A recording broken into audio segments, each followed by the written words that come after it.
भाजपा सांसद हेमा मालिनी ने आगामी लोकसभा चुनाव से पहले कहा है कि आएंगे तो मोदी ही। हेमा मालिनी से सवाल पूछा गया था कि विपक्ष राम मंदिर को लेकर आलोचना कर रहा है, आपको क्या लगता है कि उनका चुनाव में क्या होने वाला है। हेमा मालिनी ने इसका जवाब शायराना अंदाज में दिया। उन्होंने विपक्ष पर तंज कसते हुए कहा, बेहिसाब हसरतें न पालिए, जो मिला है बस उसे संभालिए।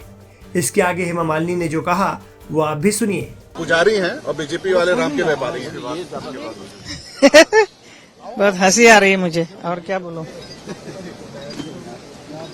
लेकिन आपको लगता है कि ऐसा विरोध करना राम के नाम पे उनका अगले चुनाव में कुछ होगा?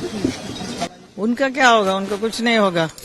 जब बेहिसाब हसरतें न पालिए, जो मिला उसे संभालिए, आएंगे तो मोदी ही। गौरतलब है कि आने वाले लोकसभा चुनाव को लेकर भाजपा ने पूरी तरह से कमर कस ली है।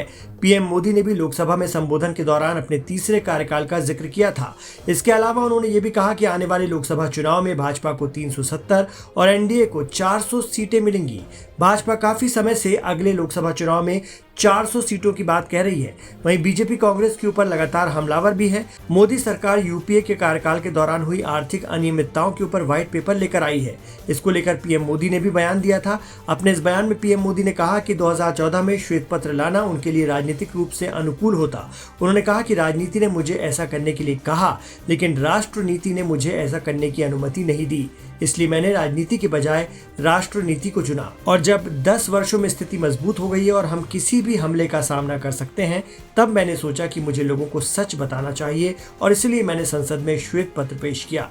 पीएम मोदी ने कहा कि जब आप इसे देखेंगे तो आपको पता चलेगा कि हम कहां थे और किस स्थिति से उठकर यहां तक पहुंचे हैं। अब आप विकास की नई ऊंचाई देख रहे हैं।